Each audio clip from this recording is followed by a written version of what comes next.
Hello बच्चा party, क्या हाल। I hope सब अच्छे होंगे। बेटा आज मैं इम्पोर्टेंट टॉपिक की सीरीज में एक नया टॉपिक लेके आया हूँ केमिकल काइनेटिक्स से क्लास 12 से रेट लॉ एक्सप्रेशन और उससे जुड़े हुए कुछ न्यूमेरिकल्स करवाऊंगा मैं आपको, जिससे आपके नंबर ज़्यादा से ज़्यादा आ जाएँ। ठीक है, यहाँ से मोस्टली प्रीवियस ईयर्स में क्वेश्चन पूछा गया है, इसलिए मैं इस टॉपिक को लेके आया हूँ क्योंकि मैं इम्पोर्टेंट टॉपिक की ही सीरीज चला रहा हूँ इस वजह से। ठीक है, जो लोग चैनल पर नए हों चैनल को सब्सक्राइब कर लें और वीडियो को अपने फ्रेंड्स में शेयर कर दें। चलिए मैं लिख रहा हूँ। ठीक है, तो मान लीजिए मैंने कोई जनरल इक्वेशन मान ली। ठीक है, ज़्यादा डिटेल में लिखेंगे, ज़्यादा डिटेल में जाना तो आप प्लेलिस्ट में जाइए, वहाँ पर पड़ा हुआ है पूरा चैप्टर केमिकल काइनेटिक्स का एक एक वीडियो। ठीक है, तो मैंने मान लिया कि कंसीडर अ जनरल रिएक्शन, कोई भी मैंने जनरल रिएक्शन ले ली जो आप 11th में ही पढ़े होंगे और जिन्होंने चैप्टर पढ़ा होगा ये स्टार्टिंग से उन्होंने भी पढ़ा होगा। A plus B gives that C plus D. ठीक है, ये हो गए हमारे reactant A B C D capital जो लिए हैं। Small A B C D जो हैं वो हैं हमारे A B C and D. ये जो है हमारे बेटा वो है स्टोकोमेट्रिक कोफिशिएंट। क्या है? Or stoichiometric coefficient. ठीक है भाई, ये क्या है हमारे stoichiometric coefficient A B C D. और capital A capital B capital C और कैपिटल डी क्या है? ए और बी है हमारे रिएक्टेंट, सी और डी है कैपिटल हमारे प्रोडक्ट। ठीक है, अब मैं यहाँ दो लॉ की बात करूँगा। अब मैंने पढ़ा था इक्विलिब्रियम चैप्टर में, उसके according to law of mass action, according to law of mass action, उसके अकॉर्डिंग इस रिएक्शन का जो रेट होगा बेटा वो क्या होगा? रेट इक्वल्स टू, यहाँ पर बस छोटा सा ही अंतर है, उस चीज़ को समझने की कोशिश करना। रेट इक्वल्स टू, ठीक है, के that is constant, rate constant या स्पेसिफिक रेट ऑफ रिएक्शन बोल सकते हो। ठीक है, अब ये हो गया आपका ए की कंसंट्रेशन, बी की कंसंट्रेशन। कंडीशन क्या है? लॉ ऑफ मास एक्शन में हम लेते हैं स्टोकोमेट्रिक कोफिशिएंट के इनके पावर में, तो ये स्टोकोमेट्रिक कोफिशिएंट आ गए। अगर मैं यहीं पर लिखूँ रेट लॉ एक्सप्रेशन, क्या लिखूँ? रेट लॉ एक्सप्रेशन, ये हो गया लॉ ऑफ मास एक्शन के अकॉर्डिंग। अब रेट लॉ एक्सप्रेशन क्या होगा इसके लिए समझने की कोशिश कीजिए। रेट लॉ एक्सप्रेशन जो होगा बेटा वो होगा हमारा रेट इक्वल्स टू के ए की पावर एक्स और बी की पावर वाई, यानी कि एक्स एंड वाई जो हैं वो क्या हमारे experimentally determined value, experimentally determined value. ये जो वैल्यू है ना वो है हमारी एक्सपेरिमेंट से फाइंड की गई वैल्यू। ठीक है, एक्सपेरिमेंटली डिटरमाइंड वैल्यू क्या होगी हमारी? एक्स और वाई। और इन्हीं को हम क्या कहते हैं किसी पर्टिकुलर रिएक्शन के लिए उसका ऑर्डर। ठीक है, तो अगर मैं बात करूं तो यहाँ पे ए के साथ जो ऑर्डर है, ऑर्डर विद रिस्पेक्ट टू ए जो है वो क्या है हमारा एक्स, और ऑर्डर विद रिस्पेक्ट टू जो बी है वो हमारा क्या है बाई। रिएक्शन का ओवरऑल ऑर्डर क्या है?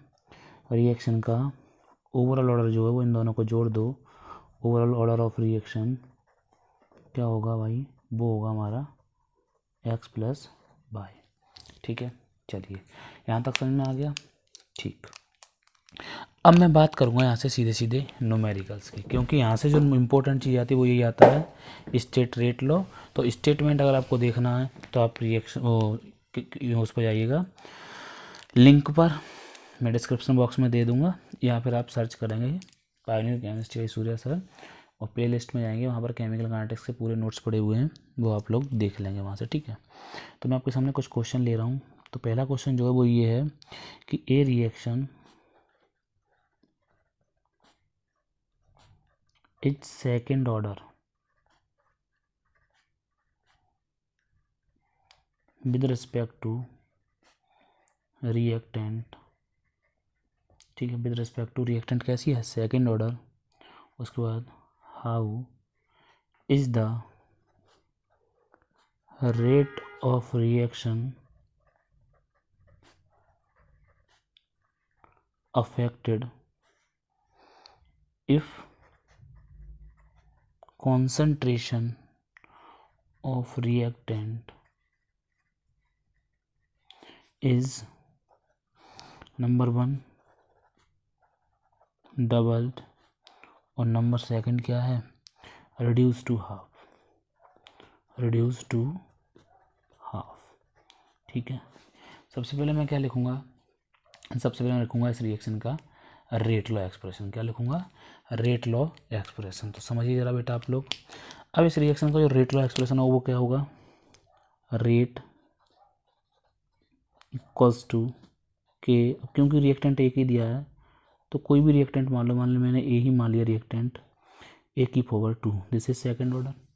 अब वो क्या बोल रहा है, इफ़ कंसंट्रेशन डबल मीन्स जो ए डैश में नया मानना हूँ वो क्या होगा 2a, जो ए डैश होगा वो होगा हमारा 2a।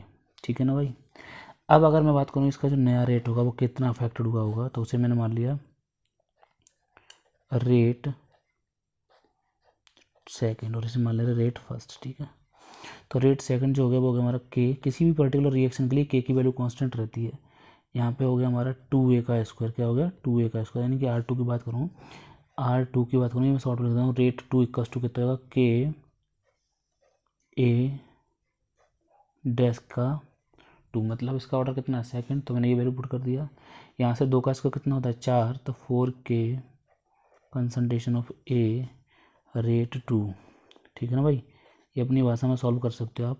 तो यहाँ से हम देख रहे हैं जो रेट सेकंड रेट जो मेरे से नया कैलकुलेट हुआ वो क्या हो गया हमारा 4, और ये जो वैल्यू वो किसके इक्वल है, रेट फर्स्ट के, जो मैंने माना है कि पहले इनिशियली ये रहा हो इक्वल टू रेट फर्स्ट। तो मैं बात करूँ रेट कितने गुना इंक्रीज हो गया रिएक्शन डबल करने से, वो रिएक्टेंट की कंसंट्रेशन डबल करने से 4 गुना होगा, क्योंकि रिएक्शन किसको फॉलो कर रही है, सेकंड ऑर्डर को। अब सिमिलरली बिल्कुल सेम लिखोगे। अब आप भी बताइए, अब मैं कंसंट्रेशन करूँगा आधा, तो जो नया रेट होगा उसे मैं ऐसे ही शॉर्ट में लिख रहा हूँ। ठीक है बेटा, आर ऊपर डैश मान लिया मैंने इक्वल्स टू के और ए डैश। ठीक है, ए डैश का क्या मान लिया अपन लोगों ने, होल स्क्वायर। तो यहाँ पे हमने कंसंट्रेशन सेकंड केस में कितनी करनी है बेटा, हम लोगों को हाफ करनी है, तो के ए बाई 2 स्क्वायर, तो यहाँ से 1/4 बाहर निकलेगा, 2 का स्क्वायर 4 होता है तो वो बाहर होएगा के ए। तो अब जो नया रेट हुआ है वो कितने गुना कम हो गया है, वो 4 गुना कम हो गया, कितना हो गया 1/4 टाइम्स हो गया है इनिशियल रेट का, दैट इज R1 का, इसका। ठीक है, तो मैंने R ही मान लिया है शॉर्ट में, तो आप लोग अपनी लैंग्वेज में इसको सेट कर सकते हैं। तो R डैश जो है वो यानी सेकंड केस में कितना 1/4 टाइम्स, और जो फर्स्ट केस में वो कितना आपका 4 गुना। अब जो नया क्वेश्चन बनता है उस पर ज़रा ध्यान दीजिए। चलिए नेक्स्ट क्वेश्चन मैं लेता हूँ आपके सामने, जरा समझने की कोशिश करना आप सभी लोग। ठीक है, इधर आ जाओ। अब मैं नेक्स्ट क्वेश्चन जो है वो लिखता हूँ। तो अगर मैं बात करूँ, जैसे आप लोग कोई क्वेश्चन ले लीजिए, अगर मान लो उसका ऑर्डर अलग अलग है रिएक्टेंट के साथ, तो उस रिएक्शन का रेट ऑफ रिएक्शन क्या होगा वो समझने की कोशिश करो। ठीक है, तो मैं 2 चीज़ ले रहा हूँ अपनी तरफ से, कोई सा क्वेश्चन ले लो। A reaction first order with respect to A and second order with respect to B. इस क्वेश्चन को इम्पोर्टेंट लगा लेना आप लोग। ठीक है, कई बार पूछा गया है विद रिस्पेक्ट टू बी। ठीक है, उसका क्या होगा, देखो case first, how is the rate affected on increasing the concentration of B 3 times, यानी B की कितनी बढ़ा दी हमने 3 टाइम्स, जबकि A की कैसी रखी हमने कांस्टेंट। नंबर सेकंड जो क्वेश्चन में आया था पेपर में आपके बोर्ड में वो क्या आता था, ये सब कुछ सेम रखना है। How is the rate affected on increasing the concentration of A and B both are double, ऐसा कुछ क्वेश्चन था आपका।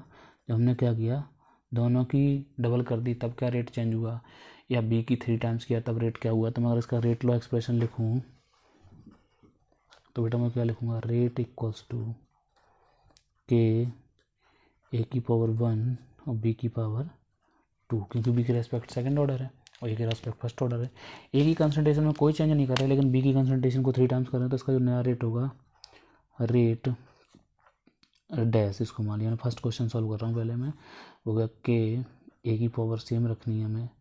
बी कितना टाइम कर दिया, 3 टाइम्स कर दिया, तो 3b का होल स्क्वायर। 3 का स्क्वायर होता है 9, तो 9 आगे आ गया के ए की पावर 1 बी की पावर 2। तो ये जो नया रेट हो गया वो कितना हो गया, 9 गुना हो गया किसके, पुराने रेट के, यानी कि रेट डैश जो है वो किसके कितना टाइम्स हो गया, 9 टाइम्स हो गया। सेकंड क्वेश्चन में क्या है, सेम कंडीशन रेट में यहाँ पे अब डबल डैश लेके चल रहा हूँ। वो कितना हो जाएगा के ए की कंसंट्रेशन भी डबल की है तो 2a हो गया की पावर 1, और ये हो गया 3, ये भी डबल किया गया सॉरी 2b की पावर 2। तो यहाँ से कितना आ गया, 2 ये वाला बाहर आ जाएगा बेटा, तो 2 ये आ गया, और उसके बाद 2 2 या 4 ये आ जाएगा, तो ये आ गया के ए की पावर 1 बी की पावर 2। तो यहाँ से कितना गुना बढ़ा, 8 रेट। तो 8 रेट डबल डैश कितना आया हमारा सेकंड क्विज के अकॉर्डिंग, 8 टाइम्स आया। कितना आया, 8 टाइम्स। तो ये दोनों ही क्वेश्चन मोस्ट इम्पोर्टेंट क्वेश्चन हैं, आप लोग इनको देख लीजिए और करने की कोशिश कीजिएगा। आई होप कोई ना कोई क्वेश्चन आ सकता है, मैं ये आशा करूँगा। ठीक है बेटा, इन दोनों में से कोई ना कोई क्वेश्चन आ जाए। तो ये क्वेश्चन आपके सामने किए हुए हैं, आप स्क्रीनशॉट ले लीजिए। जैसे ही आपको दिखाई देता क्वेश्चन सॉल्व हो गया, आप लोग स्क्रीनशॉट ले लीजिए। ये क्वेश्चन मोस्ट इम्पोर्टेंट और कई बार आया हुआ है। ठीक है ना, मिलूंगा नेक्स्ट वीडियो में, तब तक के लिए गुड बाय, टेक केयर।